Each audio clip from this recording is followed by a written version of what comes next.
आखिरकार एक बार फिर एशिया कप में दो रिवायती हरीफ एक दूसरे का सामना करने के लिए तैयार है। सुपर 4 मरहले के अहम मैच में पाकिस्तान ने बांग्लादेश को शिकस्त देकर फाइनल में जगह बना ली और अब इतवार के रोज पाकिस्तान और भारत के दरमियान अहम और सनसनी से भरपूर मैच होने जा रहा है। गो के पाकिस्तानी टीम टूर्नामेंट के इब्तदाई मरहले और फिर सुपर 4 में भारत के हाथों शिकस्त से दो चार हुई है, लेकिन इस बार ये उम्मीद जाहिर की जा रही है कि पाकिस्तान बेहतर परफॉर्म करके अपनी गलतियों को ना दोहराकर फतह की मंजिल पर पहुंचेगा और एशिया कप का फाइनल अपने नाम करेगा। लेकिन इसके लिए जरूरी है कि पाकिस्तान माजी की गलतियों से सबक सीखे। अगर ओपनर्स अच्छा आगाज फराम करे और मिडिल ऑर्डर दबाव के बावजूद भी मुस्तहकम रहे तो पाकिस्तान भारत के बॉलर्स पर दबाव डाल सकता है। एक अच्छी शराकतदारी इब्तदाई विकेटों के नुकसान के बाद भी टीम को स्कोर बनाने में मदद दे सकती है। बैटिंग में सब्र, टेक्निक और गलतियों से सबक सीखता है इस बार पाकिस्तान की कामयाबी की कुंजी हो सकता है। इसी तरह बॉलिंग भी फाइनल में कामयाबी में अहम किरदार अदा कर सकती है। पाकिस्तान की फास्ट बॉलिंग लाइन अगर अपने स्पेल्स में कंट्रोल और रफ्तार बरकरार रखे और भारतीय बल्लेबाजों को दबाव में लाने में कामयाब हो जाए तो भारत की बैटिंग लाइन को मुश्किलात का सामना करना पड़ सकता है। स्पिनर्स की जिम्मेदारी भी अहम है, खासतौर पर दरमियानी ओवर्स में भारतीय बल्लेबाजों को सेट होने से रोकने के लिए लाइन और लेंथ की पाबंदी दोहराकर विकेट टू विकेट बॉलिंग करके और जो स्ट्राइक रेट है उसको कंट्रोल करना पाकिस्तान के मैच पर गिरफ्त मजबूत करने में मुआविन साबित हो सकता है। फील्डिंग का मयार भी फैसलाकुन किरदार अदा करेगा। इसके साथ साथ टीम की जहनी तैयारी भी अहम है। भारत के साथ मैच में दबाव बहुत ज़्यादा होता है और अगर पाकिस्तानी खिलाड़ी पूरे एतमाद और मस्बत रवैया बरकरार रखें तो वो हारने के खौफ को मात दे सकते हैं।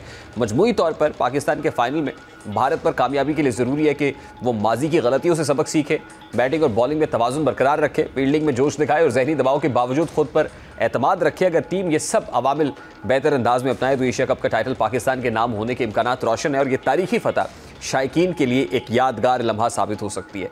अब ये पहला मौका है जब दोनों टीमें इस इवेंट के फाइनल में ट्रॉफी की जंग के लिए इतवार को मैदान में उतरेंगी।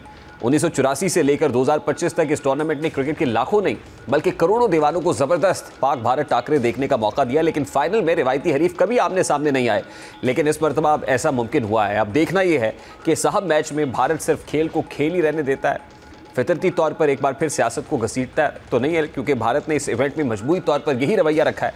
जैसा कि सुपर 4 मैच में साहबजादा फरहान का 50 स्कोर करने के बाद खुशी का इजहार करते हुए बल्ले को बनावटी गन बनाकर फायर करने का इशारा, फिर हारिस रऊफ ने भारतीय तमाशाइयों को जवाब देने के लिए अपने हाथों से 6 सिफर का निशान बनाया, जिस पर भारत ने आईसीसी को शिकायत की थी। और अब मीडिया रिपोर्ट्स के मुताबिक भारत की जानिब से की जाने वाली शिकायत पर आज हारिस रऊफ और Sahibzada Farhan match referee Richie Richardson के सामने पेश हुए। ज़राए का बताना है कि मैच रेफरी रिची रिचर्डसन ने हारिस रऊफ और साहबजादा फरहान से मुख्तलिफ नौइयत के सवालात किए। मीडिया रिपोर्ट्स के मुताबिक हारिस रऊफ और साहबजादा फरहान ने तहरीरी तौर पर भी अपने जवाबात मैच रेफरी को जमा कराए हैं। क्रिकेटर्स ने अपना केस मजबूत अंदाज में मैच रेफरी के सामने रखा है और ज़राए बताते हैं कि साहबजादा फरहान ने इल्ज़ामात का एतराफ़ नहीं किया और कहा है कि उनकी सेलिब्रेशन ना तो सियासी नौइयत की थी और ना ही उन्होंने सेलिब्रेशन में भारत को टारगेट किया था। उनका कहना था कि पख्तून रिवायात में ऐसी ही सेलिब्रेशन की जाती है। इसके बाद मैच रेफरी की जानिब से हारिस रऊफ से 6 सिफर का इशारा करने के बारे में पूछा गया। हारिस रऊफ ने अपने ऊपर लगने वाले इल्ज़ामात के एतराज़ात का पूछा था। ज़राए के मुताबिक हारिस रऊफ ने दौरान समात कहा कि मुझे बताया जाए कि आप लोगों के ख्याल में इसका क्या मतलब है। इल्ज़ामात के हक़ में कोई सबूत नहीं है। हारिस रऊफ के सवाल पर रेफरी रिचर्डसन खामोश हो गए। ज़राए का बताना है कि मैच रेफरी ने हारिस रऊफ से कहा आपका इशारा शायद किसी और चीज़ की तरफ था, जिस पर हारिस रऊफ ने कहा कि आप बताएं मैं किस चीज़ की तरफ इशारा कर रहा था। मैच रेफरी ने हारिस रऊफ से पूछा कि आपने इशारा बार बार क्यों किया, जिस पर फास्ट बॉलर का कहना था कि यह सिर्फ शायकीन के लिए था, इसके अलावा कुछ नहीं था। यानी पाकिस्तानी खिलाड़ियों ने भरपूर अंदाज में अपना केस लड़ा है। दूसरी जानिब गुज़श्ता रोज़ पाकिस्तान की शिकायत पर आईसीसी ने भारतीय कप्तान सूर्या कुमार यादव की सरजनिश की और तफसीली फैसले में उन पर जुर्माना लगने का भी इम्कान मौजूद था। और अब इतलात ये आ रही है कि 30% जो मैच फीस है 30% उसका जुर्माना सूर्या कुमार यादव पर आयद कर दिया गया है। तो सनसनी से भरपूर इतवार का रोज़ होने जा रहा है। देखना यह है कि दोनों टीमें किस अंदाज में मैदान में उतरती है। एक ब्रेक लेते हैं, ब्रेक के बाद वापस आते हैं।